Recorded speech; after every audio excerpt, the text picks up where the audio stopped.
Paris অলিম্পিকে Paraguay Israel football ম্যাচে Israeli আগ্রাসনের বিরুদ্ধে প্রতিবাদে সরব হলেন একদল দর্শক। গ্যালারিতে গণহত্যা বিরোধী ব্যানার ও ফিলিস্তিনের পতাকা নিয়ে হাজির হন তারা। এ নিয়ে তৈরি হয় মিশ্র প্রতিক্রিয়া। ফিলিস্তিনপন্থীরা খেলা উপভোগের কথা জানালেও তাদের প্রতি অসদাচরণ করতে থাকে ইসরায়েলের সমর্থকরা। প্যারিস অলিম্পিক ঘিরে বিতর্ক যেন পিছুই ছাড়ছে না। ইউক্রেনে আগ্রাসনের জেরে রাশিয়া ও বেলারুশের অ্যাথলেটরা ব্যক্তিগত পরিচয়ে অংশ নিতে বাধ্য হলেও ভিন্ন চিত্র ইসরায়েলিদের ক্ষেত্রে। জাতীয় পরিচয়ে অংশ নিচ্ছে তারা, জানিয়ে তীব্র ক্ষোভ তৈরি হয়েছে প্যারিসের ফিলিস্তিনি সমর্থকদের মাঝে।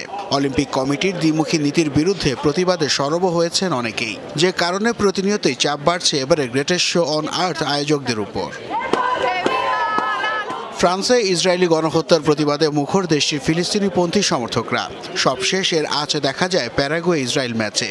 পার্ক ডেস প্রিন্সেস স্টেডিয়ামে এই দুই দেশের খেলা চললেও ফিলিস্তিনের পতাকা নিয়ে হাজির হয় একদল সমর্থক। জেনোসাইড অলিম্পিক ব্যানারে নিজেদের অবস্থান পরিষ্কার করেন তারা। প্যারাগুয়ে ইসরায়েলকে 4-2 গোলে হারানোর পর উল্লাসে মেতে ওঠেন সেই সমর্থকরা।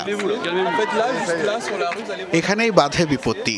তাদের এমন উচ্ছ্বাস মেনে নিতে পারেনি ফ্রান্সের ইসরায়েলিপন্থী সমর্থকরা। তাদের দিকে তির্যক মন্তব্য ছুড়তেও পিছপা হননি তারা। এমন পরিস্থিতিতে সেদিকে মনোযোগ না দিয়ে ফিলিস্তিনিপন্থী সমর্থকরা জানান, খেলা উপভোগ করতে মাঠে এসেছেন তারা। আমরা কোনো কিছু চাইতে আসিনি, আমরা এখানে এসেছি শুধুমাত্র খেলাটা উপভোগ করার জন্য। আমি মনে করি যে কোনো দেশের পতাকা বহন করার অধিকার আমাদের আছে। ফিলিস্তিনপন্থী সমর্থকদের উদ্দেশ্যে তির্যক মন্তব্য ছোড়েন ইসরায়েলের সমর্থকরা। যদিও নিরাপত্তা বাহিনীর সদস্যরা সামলে নেন পরিস্থিতি। অপ্রীতিকর ঘটনা এড়াতে সার্বক্ষণিক নজর ছিল তাদের। প্যারাগুয়ে ইসরায়েল ম্যাচে ফিলিস্তিনের পতাকা হাতে উপস্থিতি নিয়ে প্রশ্ন তোলেন ইসরায়েলের সমর্থকরা। গ্যালারিতে অনেকেই ফিলিস্তিনের পতাকা নিয়ে এসেছিল, যদিও এখানে তাদের আসার কোনো কারণ ছিল না।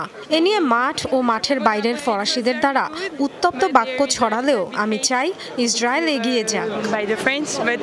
প্যারিস অলিম্পিকের শুরু থেকে নিরাপত্তার বিষয়টি ছিল আলোচনার কেন্দ্রে।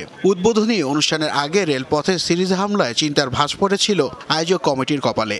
তাই পুরো আয়োজন নিয়ে সার্বক্ষণিক নিরাপত্তার পাশাপাশি ইসরায়েলি অ্যাথলেটদের উপরও সজাগ দৃষ্টি রাখছেন তারা। নাসিফ শুভ, যমুনা স্পোর্টস।